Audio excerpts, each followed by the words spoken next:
DD Tamil தொலைக்காட்சி நேயர்கள் அனைவருக்கும் அன்பான வணக்கம். எத்திக்கும் தித்திக்கும் முருகா, இந்த பேரை சொல்கிற போதே நமது உடல் உள்ளம் எல்லாமே தித்திக்கிறது. முருகனை பற்றி எத்தனை பாடல்கள், எத்தனை நூல்கள், எத்தனை புராணங்கள், எவ்வளவோ இருக்கு. இவையெல்லாம் பார்த்தோம் அப்படின்னா அந்த குமரக் கடவுளுடைய அழகை பற்றி.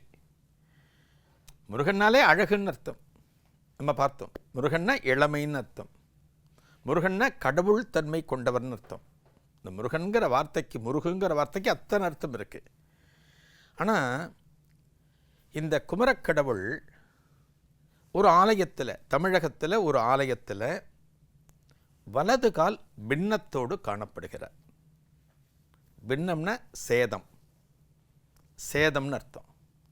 இப்போ நம்ம எங்கேயோ போயிட்டுருக்கோம், வண்டியிலேயே எங்கேயோ போயிட்டுருக்கோம், கீழே விழுந்துட்டோம், வலது காலில் லேசாக ஒரு காயம் ஏற்படுது அப்படின்னா அந்த காலில் ஒரு பின்னம்னு சொல்லுவோம். சேதமாகிடுதுன்னு அர்த்தம். நம்ம என்ன பண்ணுறோம், உடனே ஒரு டாக்டர்கிட்ட போகிறோம், மருந்து வாங்குகிறோம், அந்த காலை சரி பண்ணுறோம். ஒரு 15 நாள் 20 நாளில் சரியாகி இயல்பான நிலைமைக்கு நம்ம வரோம். ஆனால் தமிழகத்தில் ஒரு ஆலயத்தில் வலது கால் பின்னத்தோடு முருகப்பெருமான் 1000 ஆண்டுகளுக்கும் மேலாக அருளிக்கொண்டு வருகிறார். 1000 வருஷத்துக்கும் மேலாக. ஒரு பின்னம்னா சரி பண்ணணும்னு நம்ம சொல்கிறோம் இல்லையா? ஆனால் அந்த பின்னத்தை சரி பண்ண சொல்லி முருகப்பெருமான் உத்தரவு கொடுக்கல. நான் அப்படியே இருக்கேன் அப்படின்னு முருகப்பெருமான் சொல்லியிருக்கிறார். ஆனாலும் இதான் முக்கியம். ஆனாலும் அந்த முருகப்பெருமான் என்ன சொன்னாராம் தெரியுமா? என்னை நோக்கி வருகின்ற பக்தர்கள் எத்தகைய கோரிக்கைகளோடு வந்தாலுமே அவர்கள் கோரிக்கையை செவிசாய்க்க, அவர்களுக்கு எனது இன்னொருளை வழங்க நான் ஓடோடி வருவேன் அப்படின்னு சொல்லியிருக்கேன். நல்லா கவனிங்க, ஓடோடி. ஒரு காலில் பின்னம் இருந்து, ஒரு காலில் நமக்கு ஏதோ வலி இருக்குது, ஒரு காயம் இருக்குன்னா நம்மளால் ஓட முடியுமா? முருகப்பெருமான் ஓடி வரேன்னு சொல்லியிருக்கார். இதெல்லாம் கடவுளர்களுக்கு மட்டும்தான் சாத்தியம். நம்மால் ஒரு உடல்நிலை குறைபாட்டோடு எந்த ஒரு காரியத்தையும் முழுமையாக பண்ண முடியாது. ஆஃபீஸ்க்கு போகிறோம், வேலை செய்யணும், தலைவலி, வேலை ஓடுமா, கேன்டீன் போய் ஒரு காஃபி சாப்பிட்லான்னு தோணும். அந்த தலைவலியோடு வேலை செய்ய முடியாது. கடவுளர்கள் அப்படி கிடையாது. முருகனுக்கு காஃபி வேணுமா, முருகனுக்கு தோசை வேணுமா, மசால் தோசை வேணுமா? கிடையாது. கடவுளர்கள் நமக்காக அவதாரம் செய்தவர்கள். இந்த கோவில் பற்றி இவ்வளோ சொல்லியிருக்கேன். இந்த கோவில் எங்கே இருக்குன்னு சொல்லலை இல்லையா? இந்த கோவில் எங்கே இருக்குது? இந்த முருகன் வலதுகால் பின்னப்பட்ட முருகன் எந்த திருத்தலத்தில் அருள்கிறார் அப்படின்னா, திருச்சியிலேருந்து ஒரு 30 கிலோமீட்டர் தொலைவில் திண்ணியம் அப்படின்னு ஒரு ஊர் இருக்குது, லால்குடிக்கு பக்கத்தில். எண்ணியது ஈடேறும் திண்ணியம் முருகனை வணங்கினால் அப்படின்னு அந்த ஆலயத்தில் ஒரு பழமொழியே சொல்லப்படுகிறது. நீங்கள் என்ன நினைக்கிறீங்களோ, எண்ணியது மனசில் என்ன நினைக்கிறீங்களோ அது திண்ணியம் முருகன்கிட்ட வச்சா அது நிறைவேறிவிடும் என்று சொல்லப்படுகிறது. இந்த திண்ணியம் முருகப்பெருமானுக்கு அத்துணை விசேஷம். இந்த முருகப்பெருமான் தான் வலதுகால் பின்னத்தோடு இன்றைக்கும் காணப்படுகிறார். சரி சார், வலதுகால் பின்னம் அப்படின்னா அந்த முருகன் அந்த பின்னத்தை நம்ம பார்க்கலாம் இல்லையா, நமக்கு தெரியும் இல்லையா அப்படின்னு தோணலாம். என்ன பண்ணுவாங்களாம், அந்த பின்னத்தை வெளியில் தெரியும்படியே வச்சுருக்க மாட்டாங்க. ஒரு வஸ்திரத்தை சுற்றிடுவாங்க, இல்லாட்டினா வெள்ளி கவசத்தை போட்டுருவாங்களாம். அபிஷேகம் செய்கிற போது மட்டும் ஒருவேளை உன்னிப்பாக நம்ம கவனித்தோம் அப்படின்னா அந்த பின்னம் நமக்கு தெரியலாம் என்கிறார்கள் ஆலய அர்ச்சகர்கள். இதை தவிர இந்த முருகப்பெருமானுக்கு எத்தனை விசேஷங்கள் பாருங்கள், ரொம்ப ஆச்சரியமாக இருக்கும். முருகப்பெருமான் தனி மயில் மேலே, வள்ளி தனி மயில் மேலே, தெய்வான தனி மயில் மேலே. ரொம்ப அபூர்வமான அமைப்பு. முருகப்பெருமானுக்கு தனி மயில், இங்கே வள்ளி தனி மயில், இங்கே தெய்வான தனி மயில். அப்படி தான் கருவறையில் காட்சி தருகிறார். இந்த முருகப்பெருமான் எந்த திசை நோக்கி காணப்படுகிறார் அப்படின்னா, அற்புதமான ஒரு வடக்கு திசை நோக்கி ஒரு தியானத்தில் இருக்கிறது போல ஒரு இதில் காட்சி தருகிறார் இந்த முருகப்பெருமான். எந்த திசையாக இருந்தாலும் இந்த முருகப்பெருமான் தருகிற தரிசனம் அப்படிங்கிறது ஒரு அற்புதமான தரிசனம்.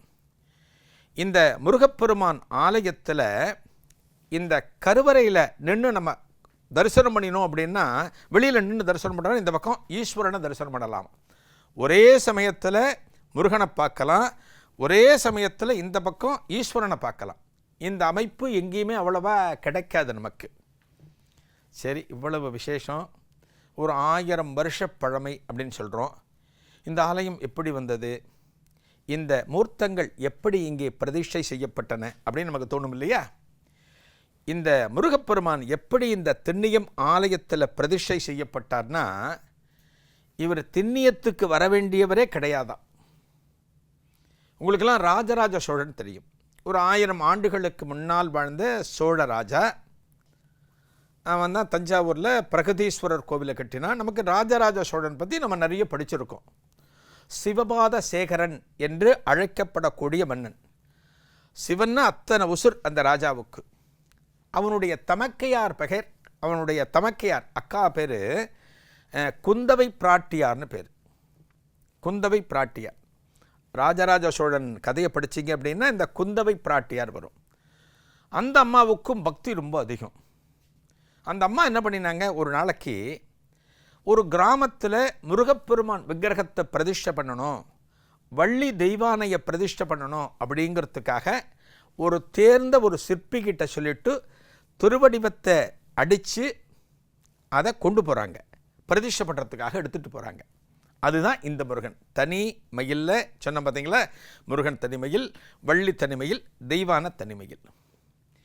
இந்த விக்கிரகங்களை ஒரு மாட்டு வண்டி, ஒரு பெரிய வண்டி, அந்த வண்டியில் ரொம்ப பாதுகாப்பாக வச்சு குந்தவை பிராட்டியார் அந்த வண்டியிலே உட்காந்துக்கிறாங்க, பகவானுக்கு பக்கத்திலே உட்காந்துக்கிறாங்க. எதுக்கு, எந்த கிராமத்தில் கொண்டு போய் பிரதிஷ்டை பண்ணணுமோ அந்த கிராமத்துக்கு எடுத்துகிட்டு போகணும், அந்த கிராமத்தில் இறக்கணும், அங்கே பிரதிஷ்டை பண்ணணும், அங்கே கோவில் கட்டணும், அதுக்காக அவங்களும் போகிறாங்க. இப்போ ஒரு ராஜ குடும்பம் போகிறது, ஒரு இடத்துக்கு போகுதுன்னா படை வீரர்கள் கூடவே போவாங்க. ஒரு பெரிய ஜமீன்தார் பண்ணையார் போகிறனால ஒரு 2-3 பேர் எக்ஸ்கார்டு மாதிரி போவாங்க. அந்த காலத்தில் ஒரு மாட்டு வண்டியாக இருந்தாலும் சரி, நடந்து போனாலும் சரி, அதுபோல் போவாங்க. அதுபோல் பார்த்திங்கன்னா வண்டியில் போயிட்டுருக்காங்க, மாட்டு வண்டியில் போயிட்டுருக்காங்க. இவங்க மாட்டு வண்டியில் போயிட்டுருக்கிற போது எந்த கிராமத்தை அடைய வேண்டுமோ அந்த கிராமத்தை நோக்கி வண்டி போய்கிட்டு இருக்கு. வண்டி ஓட்டிகிட்ருக்கார். இந்த திண்ணியம் இருக்குது பார்த்தீங்களா, இப்போ சொன்ன பார்த்தீங்களா திண்ணியம், அந்த கிராமத்தில் கூழையாறு அப்படின்னு ஒரு நதி இருக்குது. அந்த நதி தான் ரொம்ப விசேஷம். இந்த திண்ணியம் கிராமத்திற்கே இந்த கூழையாறு அத்தனை விசேஷமான ஒரு நதி. அந்த நதிக்கு பேர் பல்குனி நதி அப்படின்னு ஒரு பேர் இருக்குது. ஒரு விசேஷ காலத்தில், ஒரு பங்குனி உத்தர காலத்தில் இந்த கூழையாறு தீர்த்தத்தில் நீராடி விட்டு இங்கிருந்து காவடி சுமந்து அலகு குத்தி கொண்டு பால் குடங்கள் ஏந்தி கொண்டு பல பக்தர்கள் திண்ணியம் கிராமத்திற்கு வருவார்களாம். ஒரு காலத்தில் ஒரு பங்குனி உத்திரம், வைகாசி விசாகம், ஒரு தைப்பூசம், இது போன்ற விசேஷ தினங்களில் இந்த கூழையாறில் நீராடிட்டு தான் இங்கிருந்து வருவாங்களாம். அத்தனை விசேஷமான நதி கூழையாறு. இந்த கூழையாறு நதிக்கரையில் ஒரு விநாயகப் பெருமான் ஆலயம் உண்டு, சின்ன ஆலயம் உண்டு. அந்த பிள்ளையாரை பார்த்து கும்பிட்டுட்டு அதன் பிறகுதான் புறப்படுவார்கள் திண்ணியம் ஆலயத்திற்கு. இந்த கூழையாறு இருக்கக்கூடிய பகுதியை கடக்கிறாங்க. யார், அந்த குந்தவை பிராட்டியார் கடக்கிறாங்க. இந்த வண்டி, மாட்டு வண்டி போகுது. இந்த மாட்டு வண்டி போகிறப்ப திடீர்னு ஏதோ ஒரு பள்ளத்தில் இறங்குகிறதோ என்னமோ, அப்படி இறங்கிறோன்னே அந்த வண்டியோட அச்சாணியானது முறிந்து வண்டி அப்படியே கவிழ்கிறது. வண்டி கவிழ்கிறது. வண்டிக்குள்ளே என்ன இருக்குது, முருகப்பெருமான் விக்கிரகம் இருக்குது. வள்ளி, தெய்வான, முருகன், அற்புதமான விக்கிரகங்கள். கூட யார் இருக்கா, குந்தவை பிராட்டியார். முருகனது நாமத்தை சொல்லி அந்த வண்டியிலேயே அந்த அம்மையார் வந்து கொண்டிருக்கிறார். இந்த வண்டி கவிழ்ந்த உடனே விக்கிரகங்கள் ஒரு பக்கம் விழுகின்றன. இந்த குந்தவை பிராட்டியார் ஒரு பக்கம் விழுகிறார். கூட வந்த படை வீரர்கள் அத்தனை பேரும் ஓடி வந்து இவர்களுக்கு உதவுகிறார்கள். குந்தவை பிராட்டியாரை முதல்ல எழுந்திருக்க வைக்கிறாங்க. எழுந்த உடனே இந்த அம்மையார் என்ன பண்ணுறாங்க, முருகனை தான் முதல்ல தேடுறாங்க. தனக்கு எந்த இடத்துல காயம் பட்டதோ, தனக்கு எந்த இடத்துல அடிபட்டதோ அதை பற்றி இந்த அம்மையார் சற்றும் யோசிக்காமல், அதை பற்றி சற்றும் கவலைப்படாமல், முருகப்பெருமான் எப்படி இருக்கார், அவருக்கு ஏதான ஆபத்து வந்திருக்கா, வள்ளிக்கு ஆபத்து இருக்கா, தெய்வானைக்கு ஆபத்து இருக்கா, இதைத்தான் அந்த அம்மையார் தேடுகிறார்கள். அப்படி தேடுகிறப்ப இந்த அம்மையார் அந்த விக்கிரகத்தை நிமிர்த்த முற்படுகிறார். அதாவது விக்கிரகத்தை தூக்கி வண்டியில் வச்சு திரும்ப இவர்கள் செல்ல வேண்டிய இடத்திற்கு போகணும் இல்லையா, அந்த கிராமத்திற்கு போகணும் இல்லையா, அதற்காக அம்மையார் மெனக்கெடுகிறார். விக்கிரகத்தை தூக்க முயல்கிறார். துணைக்கு வராங்க, ஆள் வராங்க, தூக்கிறதுக்கு ஆள் வராங்க. விக்கிரகத்தை தூக்க முடியல. படைவீரர்கள் அத்தனை பேரும் வரவழைக்கப்படுகிறார்கள். படைவீரர்கள் வந்து தூக்குறாங்க, முடியல, தூக்க முடியல. விஷயம் கேள்விப்பட்டு ஊர்க்காரர்கள் அத்தனை பேரும் வருகிறார்கள். பாருங்க, கிட்டத்தட்ட ஒரு 100கணக்கான பேர் அந்த விக்கிரகத்தை தூக்க முற்பட்டுமே அந்த முருகப்பெருமானை தூக்க முடியலை. கிட்டத்தட்ட முருகப்பெருமான் அதே இடத்திலேயே நிலை கொண்டு விட்டார். அப்படியே உட்காந்துட்டார், அதே இடத்துல உட்காந்துட்டார், தூக்க முடியல. அப்போத்தான் குந்தவை பிராட்டியாருக்கு புரிகிறதாம், இந்த முருகப்பெருமான் விக்கிரகத்தையும் இந்த வள்ளி தெய்வான விக்கிரகத்தையும் நாம் ஏதோ ஒரு ஊரில் பிரதிஷ்டை பண்ணுறதுக்காக எடுத்துகிட்டு போகிறோம். ஆனால் முருகனுடைய தீர்மானம், முருகனுடைய விருப்பம் வேறாக அமைந்திருக்கிறது, சற்றே வித்தியாசமாக அமைந்திருக்கிறது. அந்த முருகப்பெருமான் இதே இடத்தில் குடிகொள்ள வேண்டும் என்று விரும்புகிறான் போலிருக்கிறது. இதே திருத்தலத்திலேயே அந்த முருகப்பெருமான் ஆலயம் கொள்ள விரும்புகிறான் போலிருக்கிறது. அதனால தான் இந்த இடத்துல ஒரு பள்ளத்தில் இறங்கி வண்டியை சற்றே சாய்த்து விட்டு அச்சாணி முறிந்து முருகப்பெருமான் கீழே விழுந்து நமக்கு குறிப்பு தந்திருக்கிறான். இதே கிராமத்தில் முருகப்பெருமான் இருக்கணும்னு விரும்புகிறான் போல இருக்கு அப்படின்னு தீர்மானித்து ஊர்க்காரர்களை பார்க்கிறார். யார்? குந்தவை பிராட்டியார். இந்த ஊர்க்காரங்க அத்தனை பேருக்கும் இந்த முருகப்பெருமான் திருவடிவத்தை பார்த்தவுடனே அவர்களுக்கும் அத்தனை ஆனந்தம். இந்த முருகப்பெருமான் நம்ம ஊர்லேயே இருந்தால் நல்லா இருக்குமே, இந்த முருகப்பெருமானை தூக்க முடியலையே உங்களால், இந்த முருகப்பெருமான் இங்கேயே இருக்கட்டுமே அப்படின்னு எல்லோரும் ஆசைப்படுகிறார்கள். குந்தவை பிராட்டியிடம் சொல்கிறார்கள். அந்த குந்தவை பிராட்டியும் சொல்கிறார், இந்த முருகனும் இந்த வள்ளியும் தெய்வானையும் இதே கிராமத்திலேயே இருக்கட்டும், இந்த கூழையாற்றின் கரையில் இருக்கக்கூடிய இந்த தென்னியம் கிராமத்திலேயே கோவில் கொள்ளட்டும் அப்படின்னு சொல்லி எந்த இடத்தில் உட்கார்ந்தாரோ அதே இடத்துல தான் இன்றைக்கு கோவிலானது காணப்படுகிறது. திண்ணியம் முருகப்பெருமான். சரி, கீழே விழுந்தாச்சு. இப்போ கீழே விழுந்தால் நம்மலாம் கீழே விழுந்தால் என்னாகும்? வீட்டில் கீழே விழுறோம், பாத்ரூமில் கீழே விழுறோம், வண்டி ஓட்டும்போது கீழே விழுறோம். தவிர்க்க முடியாத சந்தர்ப்பங்கள். யாரானு ஒருத்தங்க தெரிஞ்சு போய் கீழே விழுவாங்களா? கிடையாது. தெரியாமல் விழுகிற சந்தர்ப்பங்கள். விழுகிற போது அடி நமக்கு ஏற்படும். அப்போத்தான் முருகப்பெருமானை பார்க்கிறார் குந்தவை பிராட்டியார்.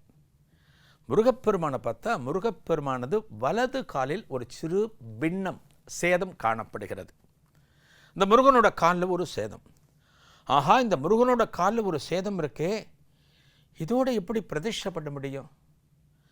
ஒரு சேதம் அப்படின்னா அந்த விக்கிரகத்தை பிரதிஷ்டை பண்ணக்கூடாது என்றும் சொல்லப்படுவதுண்டு. இந்த விக்கிரகம் சேதத்தோடு காணப்படுகிறதே, இதை பிரதிஷ்டை பண்ணினா நமக்கு ஏதான அபச்சாரம் வந்துவிடுமோ, இந்த சோழ குலத்திற்கே ஏதேனும் அபச்சாரம் வந்துவிடுமோ அப்படின்னு குந்தவை பிராட்டியார் கவலைப்படுகிறார். என்ன செய்யலாம், ஏது செய்யலாம் என்று பலரிடமும் கேட்கிற போது அந்த குந்தவை பிராட்டியாருக்கு ஒரு சரியான பதில் கிடைக்கவில்லை. அப்படின்னா இது முருகப்பெருமான் நடத்துகின்ற திருவிளையாடல். அந்த முருகப்பெருமான் இப்படித்தான் நடக்க வேண்டும் என்று ஆசைப்பட்டு இந்த விளையாடலை திண்ணியம் கிராமத்திலே நிகழ்த்தி கொண்டிருக்கிறான். இதனுடைய தொடர்ச்சியை நாளைய நிகழ்வில் காணலாம். நன்றி, வணக்கம்.